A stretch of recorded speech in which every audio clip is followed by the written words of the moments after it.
यह एक ऐसे युवक की कहानी है जिसने बचपन से ही गरीबी को बहुत करीब से देखा था। उसका जीवन संघर्षों से भरा था, लेकिन उसने हार नहीं मानी। गणित और बीएससी आईटी में पढ़ाई पूरी कर एक प्राइवेट कंपनी में नौकरी शुरू की।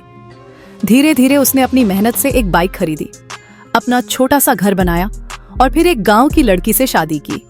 शादी के शुरुआती दिन बहुत अच्छे बीते, लेकिन समय के साथ उसकी पत्नी का स्वभाव बदलने लगा। वह बात बात पर गुस्सा करती, जिद करती और अपने पति की भावना और सोच को कभी समझने की कोशिश नहीं करती। लड़का सब कुछ सहता रहा, अपनी पत्नी को समझाने की कोशिश करता रहा, लेकिन उसकी पत्नी न तो सास ससुर की इज्जत करती, न ही किसी की बात मानती। उनके बीच अक्सर झगड़े होने लगे। इसी बीच उनके घर एक बेटे का जन्म हुआ, लेकिन लड़की का व्यवहार फिर भी नहीं बदला। लड़का आर्थिक तंगी में जी रहा था, मगर अपने परिवार के लिए हर मुमकिन कोशिश करता। एक दिन मौसम बहुत खराब था। लड़का काम से थोड़ा देर से लौटा। पत्नी चुपचाप लेटी थी। उसने पूछा, खाना खाया? मगर कोई जवाब नहीं मिला। घर में थोड़ा सा ही बचा खाना था, जो उसने गर्म कर खुद अपने हाथों से पत्नी को खिलाने की कोशिश की, लेकिन उसने गुस्से में मुंह फेर लिया। लड़के ने फिर से प्यार से पूछा कि कुछ और बना दूं, लेकिन फिर भी कोई जवाब नहीं मिला।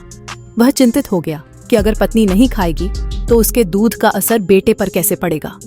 झगड़ा फिर से बढ़ा और पत्नी ने अपने भाई और पिता को फोन करके रोते हुए लड़के पर झूठे आरोप लगाने शुरू कर दिए।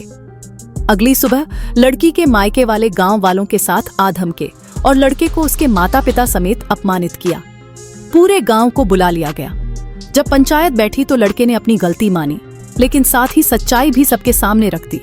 गांव वाले जो लड़के की ईमानदारी और सरलता को जानते थे, उन्होंने लड़की की फैमिली को डांटा और समझाया कि एक पति पत्नी के बीच के झगड़े में इस तरह का तमाशा करना गलत है। हालांकि पंचायत ने लिखित समझौता कराया और मामला शांत किया गया, लेकिन कुछ ही दिनों में पत्नी फिर से वही बर्ताव करने लगी। उसने खाना पीना बंद कर दिया और घर में फिर से अशांति फैलाने लगी। अब लड़के ने समझदारी से काम लिया और अपनी मामा को फोन कर सारी बातें बताई। मामा ने समझाया कि हो सकता है लड़की को मानसिक या भावनात्मक समस्या हो, इसलिए उसे एक अच्छे डॉक्टर को दिखाना जरूरी है। रात को मामा और 2 अन्य रिश्तेदार आए और लड़की को इलाज के लिए अपने साथ ले गए।